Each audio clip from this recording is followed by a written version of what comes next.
केंद्र सरकार ने शनिवार को नई पेंशन व्यवस्था लागू करने की बात कही है। इस स्कीम को नाम भी दे दिया गया है। इसका मतलब यह है कि ओपीएस ओएनपीएस से जुदा है।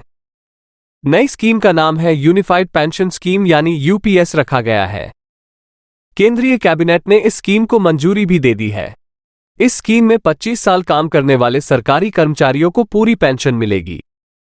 यानी किसी कर्मचारी ने न्यूनतम 25 साल तक नौकरी की है तो उसे रिटायरमेंट के तुरंत पहले के अंतिम 12 महीने के औसत वेतन का कम से कम 50% पेंशन के रूप में मिलेगा।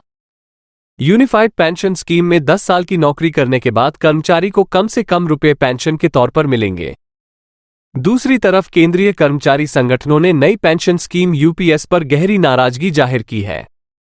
कर्मचारी संगठनों के पदाधिकारियों ने कहा कि यह सरकार ने कर्मचारी वर्ग के साथ छल किसी भी सूरत में यूपीएस मंजूर नहीं होगा। ये गारंटीकृत पुरानी पेंशन बहाली के लिए दोबारा से हल्ला बोल की तैयारी में जुट गए हैं। केंद्र सरकार एवं विभिन्न राज्यों के कर्मचारी संगठन जो ओपीएसओ कर रहे थे, वह जल्द ही अपनी आगामी रणनीति का खुलासा करेंगे। लंबे समय तक पुरानी पेंशन की बहाली के लिए राष्ट्रव्यापी आंदोलन चलाने वाले national mission for pension scheme Bharat के राष्ट्रीय अध्यक्ष डॉक्टर मनजीत सिंह पटेल कहते हैं कि सरकार ने यूपीएस लाकर के कर्मचारियों के साथ छल किया है। यूपीएस में सरकार ने अपने कंट्रीब्यूशन को, जो अभी तक 14% था, उसे बढ़ाकर 18.5% कर दिया। यहां तक तो सब ठीक है, ये बात काबिले तारीफ भी है। लेकिन हमारी मांग रिटायरमेंट पर 50% बेसिक सैलरी और डीए अलाउंस के बराबर की थी, ना कि कंट्रीब्यूशन बढ़ाने या घटाने की। डॉक्टर मनजीत पटेल कर्मचारियों की दूसरी डिमांड ये रही है कि हमारा पैसा रिटायरमेंट पर बिल्कुल जीपीएफ की तरह ही हमें वापस दिया जाए। सरकार ई पेंशन व्यवस्था में वो सारा पैसा ले लेगी, यानी कर्मचारियों का 10% भी और खुद का 18.5 पर भी। पटेल कहते हैं कि हमें अपने वाले कंट्रीब्यूशन में से केवल आखिरी के 6 महीने की सैलरी जितनी बनेगी सरकार उतने में हमें वापस कर देगी। ऐसी स्थिति में यूपीएस के बजाय एनपीएस ज्यादा बढ़िया होगा। हमारा आंदोलन ओपीएस एंड पेंशन जैसा कोई भी प्रावधान यूपीएस में शामिल नहीं किया है, इसलिए कर्मचारी अपना आंदोलन जारी रखेंगे।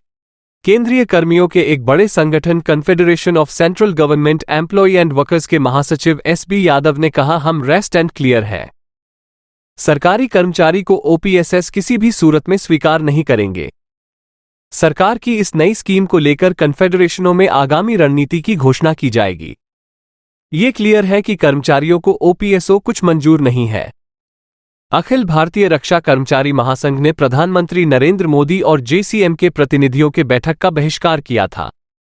वजह सरकार ने ओपीएसईसी सरकार ने ओपीएसओ करने वाले कर्मचारी संगठनों की राय लिए बिना ही यूपीएस को लागू करने की बात कह दी।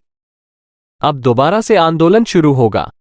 National movement for old pension scheme NMOPS के राष्ट्रीय अध्यक्ष एवं अटेवा के प्रदेश अध्यक्ष विजय कुमार बंधु ने कहा, यदि सरकार एनपीएस से यूपीएस का विकल्प दे सकती है तो फिर ओपीएसपीएल का 50% दे सकते हैं, तो ओपीएम भी 50% ही तो देना है। नाम बदलने से काम नहीं बदलता। ये जितनी भी योजनाएं लाई जा रही है सभी स्कीम है, तभी तो रोज बदलना पड़ रहा है। अभी तक एनपीएस की तारीफ की जा रही थी, जबकि सच है कि ओपीएसी सामाजिक सुरक्षा का कवच है, बुढ़ापे की लाठी है। देश के करोड़ों कर्मचारी ओपीएस की ही मांग कर रहे हैं। आप ये चैनल सब्सक्राइब करें और बेल आइकन को दबाना ना भूलें। बाकी की खबरों के लिए देखते रहिए खबरवाला 24 न्यूज़।